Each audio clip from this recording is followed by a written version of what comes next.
असाउद्दीन ओवैसी जी। Speaker sir, आपका बेहद शुक्रिया कि कल शाम में आपने फ़ोन करके मेरी खैरियत और मुझसे दरियाफ़्त किया कि क्या हुआ, और आपने मुझे बताया कि आपने फ़ौरन पुलिस के आला अहदेदारों से बातचीत भी की।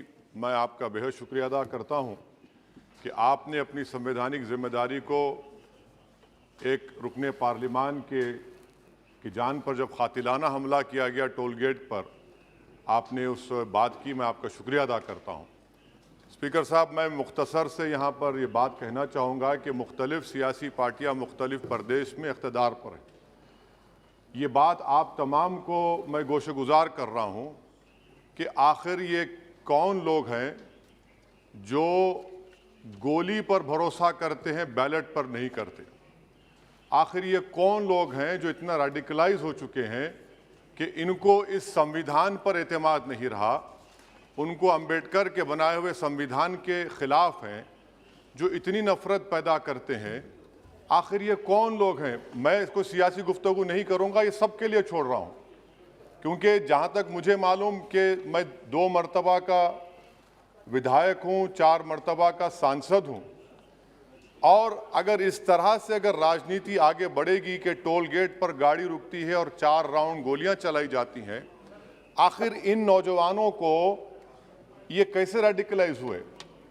और मैं सरकार से पूछना चाहता हूं कि क्या उन्होंने ये रेडिकलाइजेशन सैयद कुतुब की किताब पढ़कर रेडिकलाइज हुए, अब्दुल्ला अज़ाम की किताब पढ़कर रेडिकलाइज हुए, या अयमन अल ज़ोहरी की किताब पढ़कर रेडिकलाइज हुए? इसीलिए मैंने सरकार से 2015 में कहा था कि इंटरनल सिक्योरिटी डिपार्टमेंट MHA में, उसमें तमाम मज़ाहिब के लोगों का एक काउंटर रेडिकल सेल बनाइए आप। और सर, ये रेडिकलाइज हो चुके हैं तो भारत की इससे राइट विंग कम्युनिज्म और टेररिज्म बढ़ेगा। मैं आपसे अपील कर रहा हूं कि जो गलती NDA 1 में की थी, आप वही करने जा रहे हैं। आपको नुकसान होगा, आपकी सरकार को नुकसान होगा, देश को तो, देश की सालिमियत को खतरा तो पैदा हो रहा है। सर, मैं आपके जरिए से सरकार को ये भी बताना चाहूंगा कि जिन लोगों ने ये रेडिकलाइजेशन किया है, आप इस पर गौर करिए, इन पर UAPA क्यों नहीं लगाते आप? अगर कोई स्पीच देता है, अगर कोई फेसबुक पर किसी क्रिकेट मैच पर किसी टीम की तायीद करता है तो UAPA लगता है। एक सिटिंग MP के ऊपर UAPA नहीं लगेगा सर। मैं सरकार पर छोड़ता हूं। सर, चौथी बात यह है कि रेडिकलाइजेशन की जब बात होती है, हमने यहां पर एक कांग्रेस के बड़े नेता से सुना कि 2 भारत हैं दौलत के एतबार से। नहीं सर, भारत की दौलत मोहब्बत है। भारत की दौलत पैसों की दौलत नहीं है, भारत की दौलत मोहब्बत है। हां, 2 भारत हैं, एक मोहब्बत पर जो पिछले कई बरसों से आबाद है, और एक नफरत पर भारत बन रहा है। तो क्या आप दौलत की भारत की मिसाल देंगे या मोहब्बत की भारत की मिसाल देंगे? अगर मोहब्बत की भारत की मिसाल देंगे तो उसमें आपको मेरी जबान को रोकने के लिए गोली चलाने की जरूरत नहीं है। इस 2 भारत को समझने की जरूरत है। सर, सर सुनिए सर, मैंने करीब से 6 फीट से गोलियां देखी। मुझे बोलने दीजिए सर, हो सकता है कि कल दिन ना देखूं मैं। अगर मैं यहां पर नहीं बोलूंगा तो कहां बोलूंगा सर? आप मुझे प्लीज बोलने दीजिए। सर, मैं आपसे गुजारिश ये करना चाहूंगा कि आप हरिद्वार में, रायपुर में और इलाहाबाद प्रयागराज में मेरे बारे में क्या कहा गया? आपके NIB की रिपोर्ट है ना, आप क्यों छुपा रहे उसको? देखिए, मैं मौत से नहीं डरने वाला हूं, हम सबको जाना है इस दुनिया से।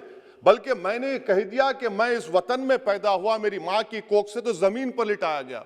जब मेरी आंख बंद हो जाएगी तो इंशाल्लाह औरंगाबाद की जमीन मुझे दफनाया जाएगा। मगर मैं आपसे अपील करना चाह रहा हूं सरकार से सर, कि जो कुछ बातें की गई हैं उसको देखिए। मैं Z कैटेगरी सिक्योरिटी नहीं चाहिए मुझे, मैं हरगिज नहीं चाहिए मुझे। मैं 94 से पॉलिटिक्स में हूं, मैं आजाद जिंदगी गुजारना चाहता हूं। मैं घुटन के साथ जिंदा नहीं रह सकता इस दुनिया में। मुझे जिंदा रहना है तो अपनी आवाज उठाना है, मुझे अब जिंदा रहना है तो सरकार किसी के उनके खिलाफ बोलना है, और अगर गोली लगती है तो मुझे कबूल है, मगर मैं घुटन की जिंदगी नहीं गुजार सकता सर। मेरा मानना यह है कि संविधान में अगर देश के गरीबों को, मजलूमों को, अल्पसंख्यक समाज को सिक्योरिटी मिलेगा तो मुझे मिलेगी। सर, आपकी चिंता हमें है ना सर इसलिए सिक्योरिटी दे रहे हैं सर आपको नहीं सर, देश के गरीब बचेंगे तो मैं बचूंगा। ओवैसी की जान इखलाक पीलू से बढ़कर नहीं है सर। ओवैसी की जान उस वक्त बचेगी जब गरीब की जान बचेगी। इसीलिए मैं आपके जरिए सरकार से अपील करना चाहूंगा कि सर इस नफरत को खत्म करिए, इस नफरत को खत्म करिए और इस पर आप गौर करिए। मैं नहीं लूंगा सिक्योरिटी, मैं जेड कैटेगरी नहीं चाहता हूं सिक्योरिटी। मुझे ए कैटेगरी का शहरी बनाइए आप, मुझे ए कैटेगरी का शहरी बनाइए ताकि मेरी और आपकी जिंदगी बराबर हो। जब देश के प्रधानमंत्री पर सिक्योरिटी ब्रीच हुआ, अपोजिशन की तरफ से मैंने कहा था कि गलत हुआ। सब सेकुलर पार्टी के लोगों ने कहा कि ओवैसी तुम क्यों बोले, तुम क्यों बोले। मैंने कहा नहीं, देश का प्रधानमंत्री मेरा है, सिक्योरिटी ब्रीच हुई तो एक्शन लेना चाहिए। मगर 4 मर्तबा के एमपी पर कोई 6 फीट के फासले से 4-4 गोली चलाता है। मुझे मौत है, हम सबकी मौत है, मगर मैं इन गोली चलाने वालों से डर कर खामोश नहीं बैठने वाला हूं। और मैं दुआ करता हूं कि उत्तर प्रदेश में पुरअमन पोलिंग होगी इंशाअल्लाह। उत्तर प्रदेश की जनता गोली चलाने वालों का जवाब बैलेट से देगी, नफरत का जवाब मोहब्बत से देगी और कमजोरों को दबाने का जवाब हिस्सेदारी से देगी।